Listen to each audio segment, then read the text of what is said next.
everyone, welcome to Founders365 with me, Stephen Haggerty. Today I'm joined by Stuart Megarry. He is founder of Risum, which was founded last year, and he's here to tell us all about what they do and what their mission is, you know. How are you doing today, Stuart? Yeah, what our mission is. Yeah, Thanks for having me, Stephen. Cheers. Good man. So let's jump straight into it. What is Risum? Yeah, I really love that question because in its purest form, we're a social sports subscription app. So instead of paying for a gym, pay me to come play tennis, football, rugby, fun sports instead of killing yourself in the gym by yourself. So that's it at its core, but it's obviously a lot bigger than that. It's a community. It's about bringing people together. And it all just started very casually, actually as a meetup group, would you believe? And then it just rolled into a lot of people in London needed people to play sports with. And it was actually cheaper for them if I rolled it into like a membership offering. Really? So yeah, that's it. People pay me just to play sport and have good times. Amazing. So it started as a meetup group, but what made you start the meetup group? What was going through your world at the time for you to be like, look, I need some friends? So honestly, two things. I was getting a bit fat. I was like, fair enough. Yeah. I need to go training a bit more. I love playing sport. It's always been a big passion of mine, and running startups. I believe, if you're a founder, in particular, you've got to keep up the sport and keep your brain healthy. So I went through, as you do, startup life, busy, and I was probably drinking and going on holiday and that type of working crazy hours instead of focusing on training. And I just didn't find the gym fun and wanted to get back into tennis, football, things like that. So I'd been using Meetup for my previous venture, which was bringing solo travelers together. So it kind of seemed like a natural progression to be like, I can get some mates together and then I can bring in new people that are in the same position as me and just start playing sport. And at what point did it evolve from the meetup group to you going, oh, this could be a business? Yeah. Oh God, that's interesting. I think I always knew that there was potential in it. So for the last couple of years, I was working in a startup, as I said, that brought together solo travelers. Mm-hmm. And I must admit, I didn't realize the size of the market, or not to sound sad, but kind of how lonely people were in London. It's such a big city and there's so many new people, and how do you, bring people together? And so I'd always knew that there was a market for that. And then if you can align your passions to, where the market is, I think it just naturally made sense. Around September time, I'd been doing the meetups for a while. I was transitioning from my previous company, needed a new project, and said, do you know what, let's give this a go. I'm the perfect guy to do it, so let's just go for it. And throughout that time, what's been some surprises that's cropped up that maybe weren't expected?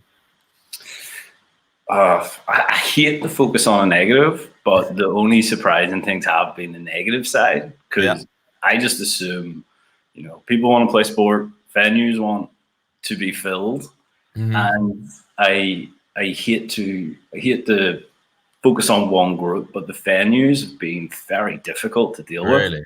And I think it's a lot of them are government owned, maybe, or government run, and they have no incentives to actually keep the place full. So all my best venues are actually the privately owned companies. Okay. So like Power League, for example, the football people, they are amazing to deal with because they need their venue to be full all the time. And then if I maybe phone let's say a health club looking, run by the government, they don't even pick up the phone half the time. And that's not me generalizing the people that work there. The people that work there are lovely when you actually sit with them face to face.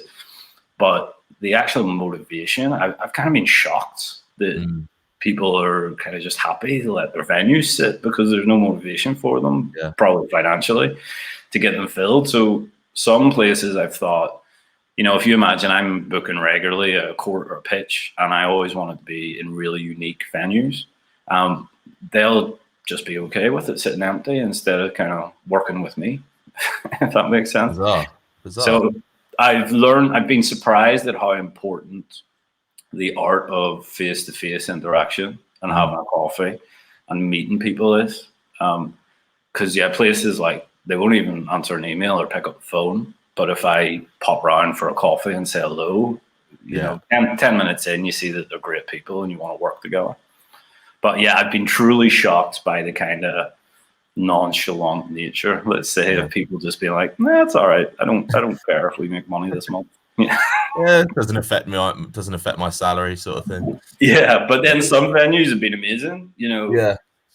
For example, our tennis, we host it in the courts that were built for the Olympics. You know, when they hosted all the training and the Paralympics, and they're incredible.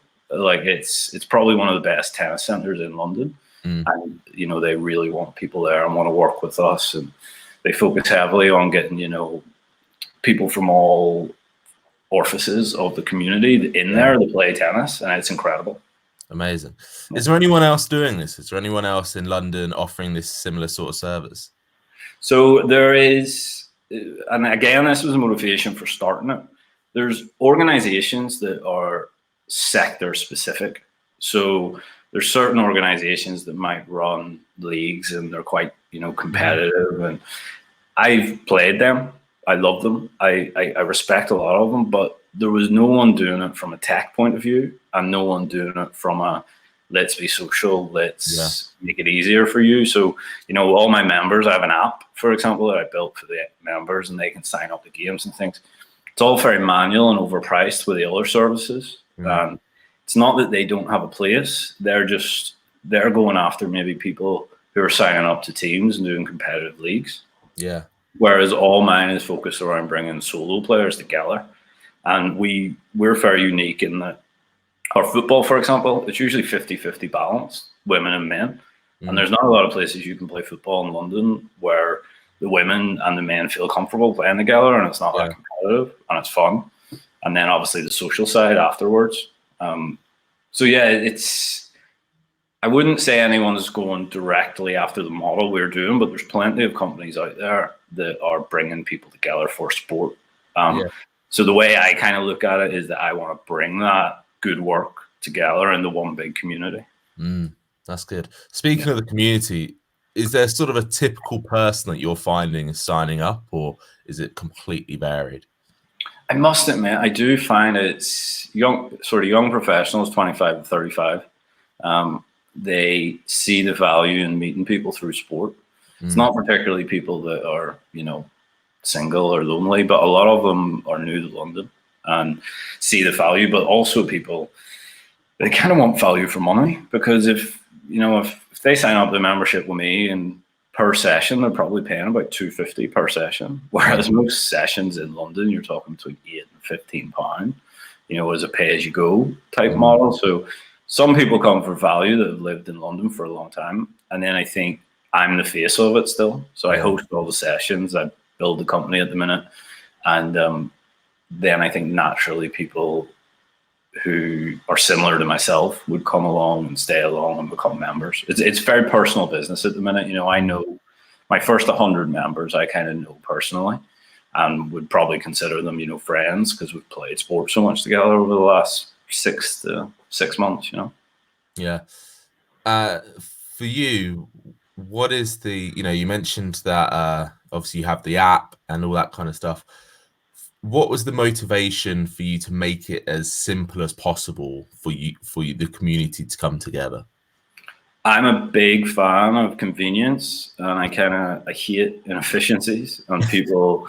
I just think it's lazy sometimes. Not, you know, so I respect my customers too much not to make a great product. And then I've used so many other services that, although I enjoyed the playing time, everything around it was just pretty unacceptable. Yeah.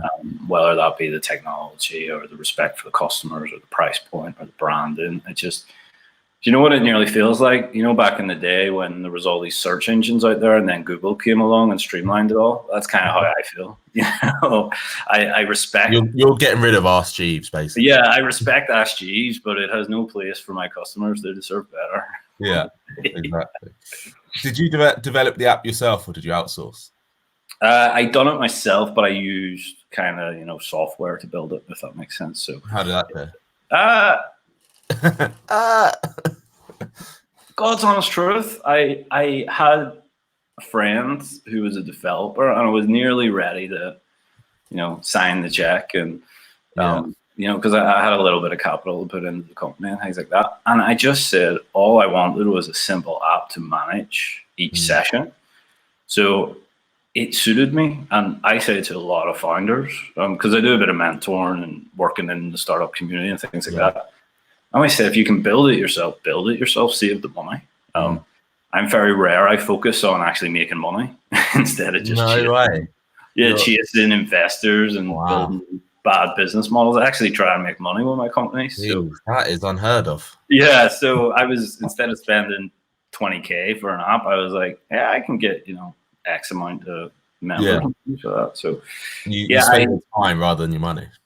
Yeah. And I wouldn't say it's my final solution by no means, but for what I want right now, I'm happy with it. What's it going to evolve into, do you think? I want it to be the biggest means of people playing sports and being active, probably, to be honest, probably in the world, but it focuses mainly around cities. So the idea is that you can build up these communities, and it doesn't need to be organized sport all the time. It can be people playing volleyball in the park together. It can be, barbecue and beers and a bit of ping pong. Our focus is just getting people out of the gym and actually making them have fun. So there's a couple of companies out there that really focus on making people be happy and young again, and I really respect that. I kind of want people to feel like they're back at school with no cares in the world, in their gym class, having fun.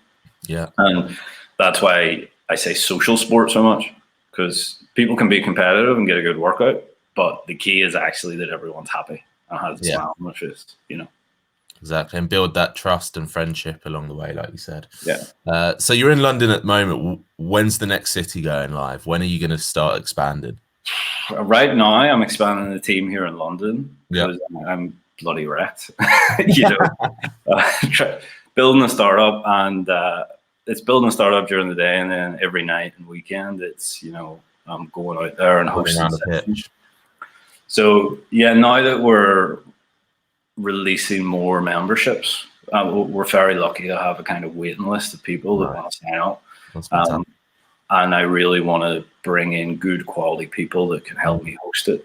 So each session at the minute, has a host that plays with you and makes it fun and kind of controls the mood, if that makes sense. So, if I'm playing football and anyone's getting a bit out of hand, it's very easy for me to be like, oh, I mate, calm down, and control that vibe. And I think that's why it's important to me to make good recruitment decisions. Yeah. How do you plan on doing that? How do you plan on expanding, recruiting those first couple of people in the team? So, I'm lucky that I've kind of, my experience over the last couple of years, we had teams of people working at startups. It wasn't, just grafting, me and the co-founders. And I learned a lot from them. To be honest, I probably made mistakes and learned more.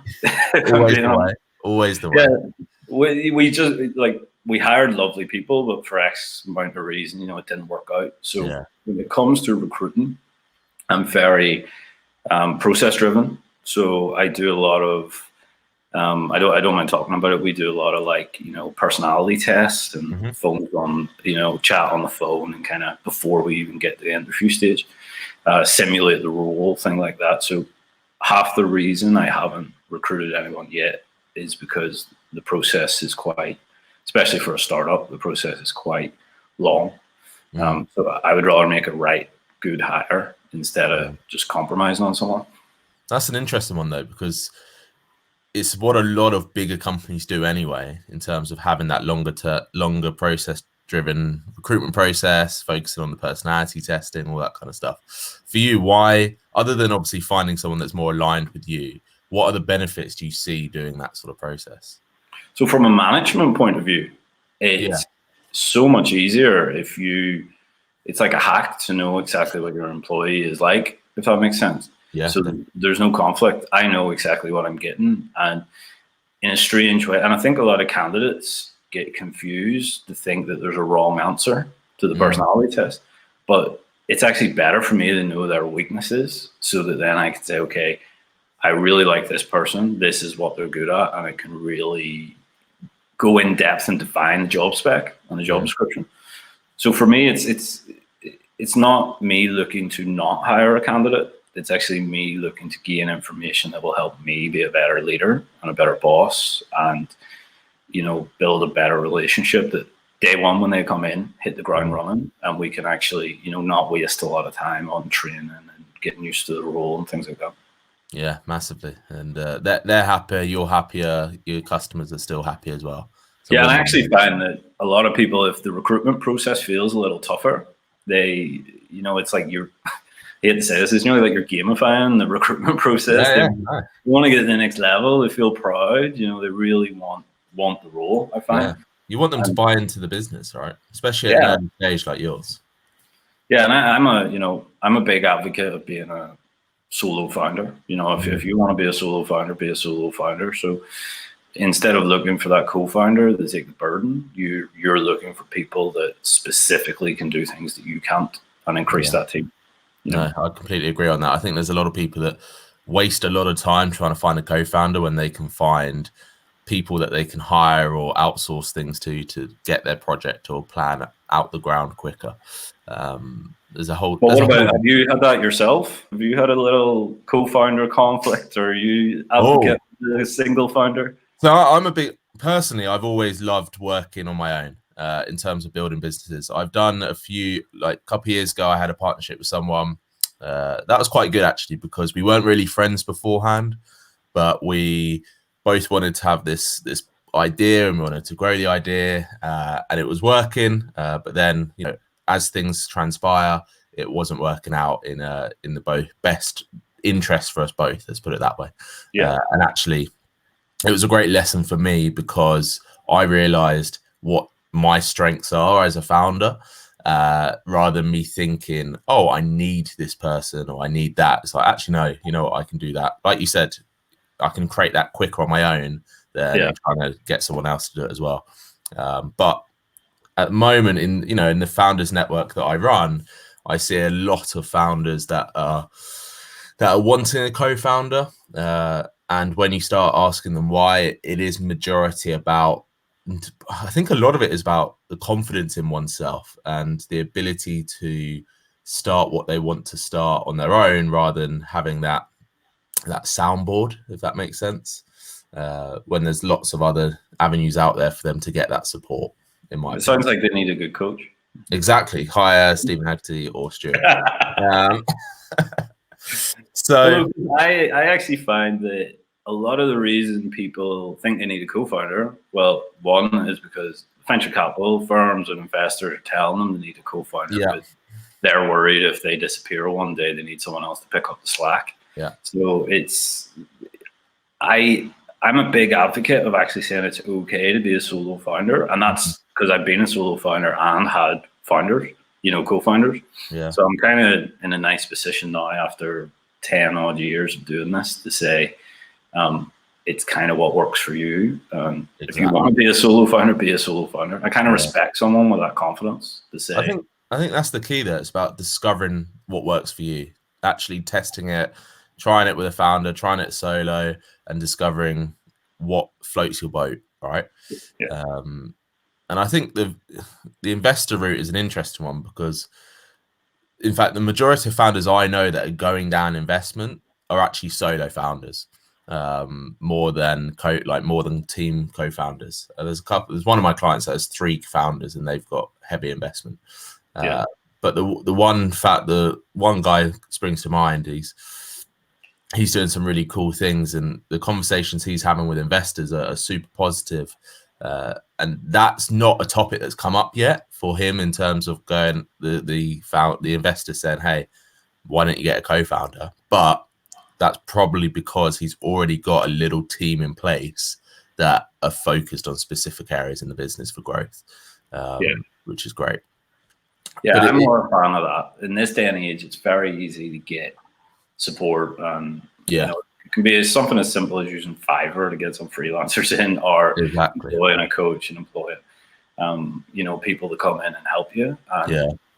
But yeah, it's a lot of pressure. It takes a lot. Yeah, exactly. And there's a lot of like mentorship programs out there now. You know, NatWest, Virgin, all those sort of big names offer some good programs if they suit you. Again, you know, some they work for some people, they don't work for others. I've heard both sides of that story.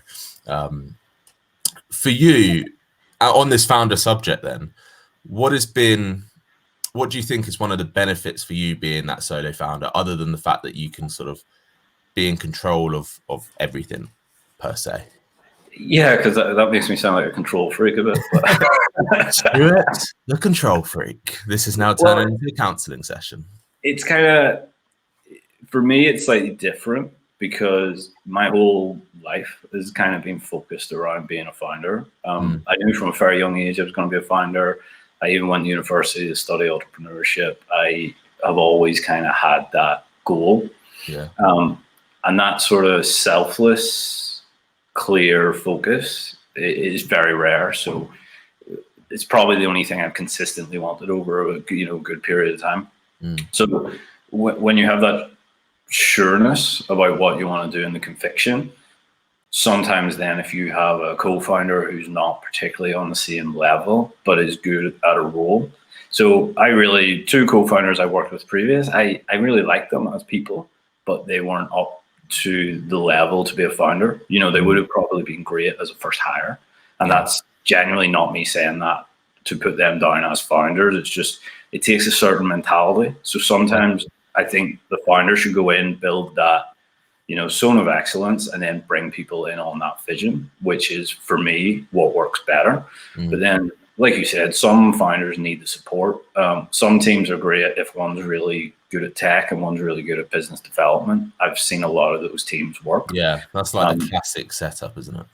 Yeah, and for me, I'm, like I said, in that position where I've been doing it and made enough mistakes that there's that sureness to go out by myself and not need to go and ask people for investment or not need to recruit people and actually focus on building a great company.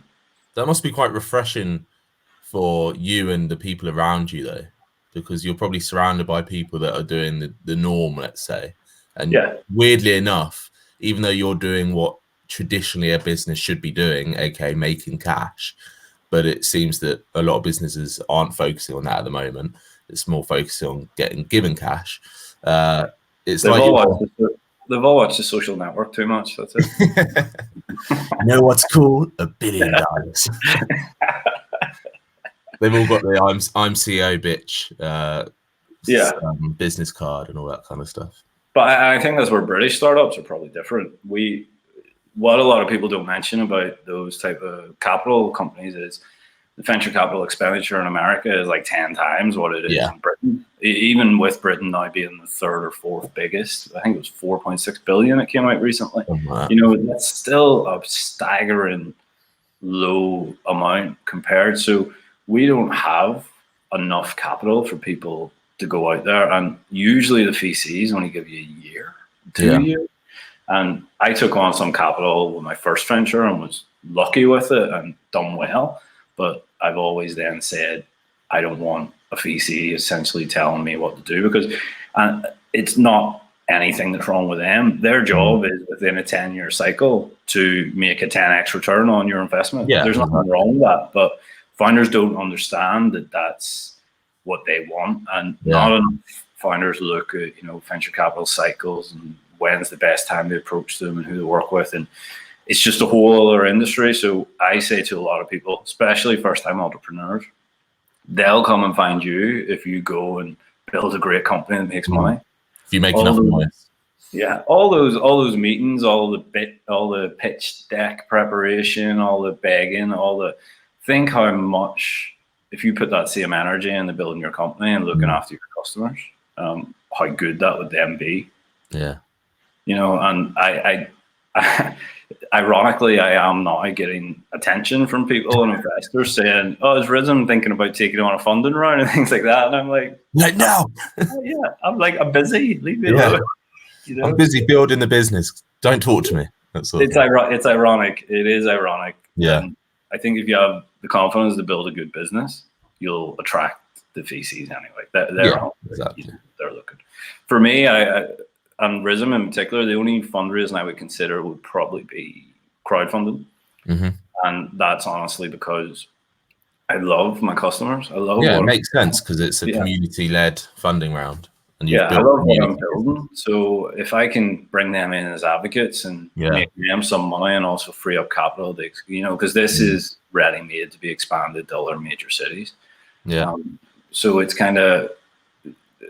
it's interesting to see. It's not always going to be just building it up, completely bootstrapping it, but I think you have to be selective about where you get the money from. Massively. And I think you're completely right in the sense, if you're building an app that is or business that is so heavily customer led or community led, it makes sense to do something like crowdfunding down the line, because they're going to put, like, companies such as Curve, Brewdog, all these businesses that have used that system, and it's worked so well just because people want a piece of it. People want to feel even more in the community, and it will be something easily for you to just be able to, like, get a bit of cash if you need it as and when. But right now it sounds like you're really doing very well.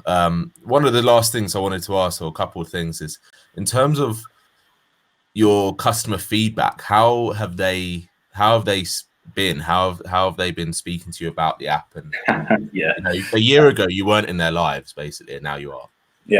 I don't know if I'm allowed to use the term cheeky, but too late, you've done it. I love the honesty of a lot of my customers. So they'll say, I'm really happy with the product, but I obviously want to spend less money. So it's like giving them the option of saying, would you prefer a cheaper membership or things like that. So when I initially launched it, I had a one-size-fits-all membership. So it was 60 quid for everything. And after customer feedback, and this could be just talking in a bar or sending out Google Forms and things like that, I actually then released single sport memberships, because there was people who would want to sign up, but they'd be like, I never want to do yoga or anything. I just want to play football almost. And it's actually then, by taking on that feedback, it's allowed me to open up new revenue streams. Because if you think about it, instead of having the one size fits all and maybe 200 members, I can kind of have 4 different memberships and 600 members, And I kind of respect people that, they say, I just want to pay as you go, or I just want, a smaller amount. I don't want to commit to it, because there's so many subscriptions out there, and there's so many people that have been messed about by, like, how hard is it to cancel gym memberships and things like that. I'm working in an industry where people don't trust what you're saying. Because, they're being tied into a year-long gym membership. Yeah, and that's a year long is a good contract, right? Some of them are ridiculous. It's I can't believe it. So I'm a big fan of, the quality of someone's product by how easy it is to cancel. And for me, it's a rolling 30-day contract. You can cancel anytime. If you want to leave, it's your loss type of thing. I know you'll come back. So we kind of, I think there's a bigger issue if gyms are tying people in for 2-3 years. They clearly know that their product isn't sustainable or what people actually enjoy. And I think then the customer is getting very upset about the industry standard of kind of being taken advantage of. I think there's a big thing with gyms, especially people not even wanting to join it because they know that they're never going to be able to get out of it effectively. Yeah, and people feel uncomfortable going into the gym as well. And I'm very lucky that I've kind of been on both sides of it. I played rugby most of my life, so we were training and doing weights and doing things like that. But then I've also stopped playing rugby and put on a bit of weight and seen the contrast. And I can't stress enough how important it is for me and for Risum that it's about people being happy and having fun and having a smile on their face when they exercise, because there's not a lot of products or offerings that you can kind of actually get that with these days. And it's what's nice about that for you as a founder, it's like instant feedback from your customers after a session. They're smiling, they're happy, everyone's having fun. But my customers are tough. They're honest with me, and I get a lot of, I have a lot of other founders are in the group. I have a lot of, young professionals, people working in finance, those type of jobs. So it's not like they're scared to show their opinion. And I kind of trust that. And then especially if we go for a few drinks in the bar, you know, people suddenly want to talk about price and, you know, and things like that. But I love that. I love that. Liquid confidence. Yeah, I love that. You know, I want to get that feedback and find out exactly, and that gives me so many new avenues then that I can work into, you know. Yeah. Okay, another one of my last questions, which is an interesting one. In terms of that feedback, as you grow and expand to cities, how do you expect to keep up getting that feedback, getting that instant feedback from your customers? So that actually comes back to the personality testing for when I recruit. So self-awareness is a big one.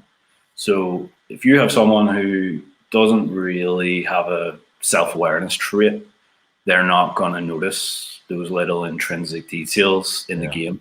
They're not going to notice the person that doesn't come back and why they maybe don't come back. They don't notice that, you know, X amount of person in the session is maybe ruining it for everyone else.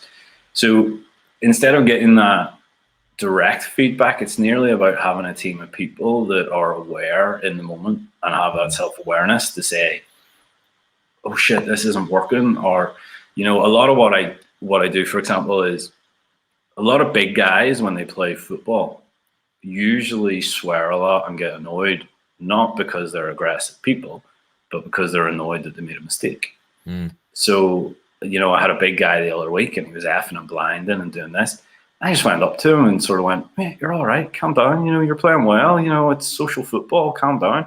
But if he had kept that up and I hadn't noticed that, it would have probably made 5 or 6 people from the session go, this isn't for me, it's a bit too serious, you know, because this guy's obviously embarrassed. So the feedback loop of, yes, you can ask people for feedback, but then I also don't want to annoy them with feedback. I just want to have human conversations. So I always want to keep the team small and keep the proposition lean, because to be honest, you don't need a lot of staff for this. Yeah. So the point really is having that self-aware staff, and then building that off with trusting what the customers say and attracting the right people. Dude, smashed it. My final question, Stuart. Final question. Final question. Well, that's the first time I've said final, so, you know, give me a break, man. My final question, and one that I ask everyone: if you can give 3 tips to fellow founders to help them on their journey, on their growth, and whatever they're doing, what do you think those 3 tips were, taking from your years of experience? First one, which is probably quite controversial, is if you don't have that concrete idea, find a sort of up-and-coming unicorn and go work for them for a couple of years first. Learn from the founder. It's something actually I wish I had done. I probably wasted a couple of years working in corporate land when I should have been, you know, one of the first employees of Monzo or something like that. You know, if you can find someone you look up to and do the research, you'll learn more, even doing a menial task there, on how to be a successful founder. And then from that, I always say, start your business as a side hustle, save up at least a year of wage that you can live off. So you can probably live off 12 or 13 grand, you know, if you really have to. Yeah. So save that money up so that you're not then so focused on making the money, but build a business that does make you money and do the side hustle and things like that. And then, third one, I think just being honest with yourself about your strengths and weaknesses, and if it's really for you. I really respect people that are just really good at certain tasks. They don't have to be an all-around founder, you know, and just being the best in their field. But if you can build a business around what you're really good at and live off that and be self-sufficient, you know, that's kind of amazing. You know, not a lot of people can do that, and I kind of applaud those people. But to get to that point, and probably what is my overall third point, you have to be ridiculously selfish. And I've had a lot of people in the past that, you know, they complain to me that they can't actually get time to run their startup because their wife or kids or husband, you know, is hassling them for time and things like that. And I think that dynamic is very important. Like me, for example, I'm very lucky. My partner, she's, you know, an entrepreneur as well and self-employed. So we're nearly egging each other on to work more instead of actually spending time together. And I think that personal relationships, looking around you and just it's pretty valuable. So getting those in a row or having honest conversations with, you know, your partner in particular and saying, look, I need to be selfish. I need to work nights and weekends, you know, and things like that. It's very important. Very important. That's a really good one. Really good one. Stuart, if anyone wants to get in touch with you, learn more about Risum, join Risum, what's the best way for them to do that? Yeah, so it's simple. Risum, risum.co.uk. We have a pretty straightforward process. Few questions. You can sign up to a variety of memberships, and I'm pretty active on LinkedIn, so reach out and we'll have a chat. I always think I'm funny and things like that. So, yeah, hit me up. Good man. Stuart, thank you so much for coming on Founders365. You have been guest number 49. Wow, brilliant. Cheers. I've really enjoyed this chat. Thanks everyone for listening. Thanks everyone for watching. I've been Stephen Haggerty with Stuart Megarry. Thanks very much. Cheers.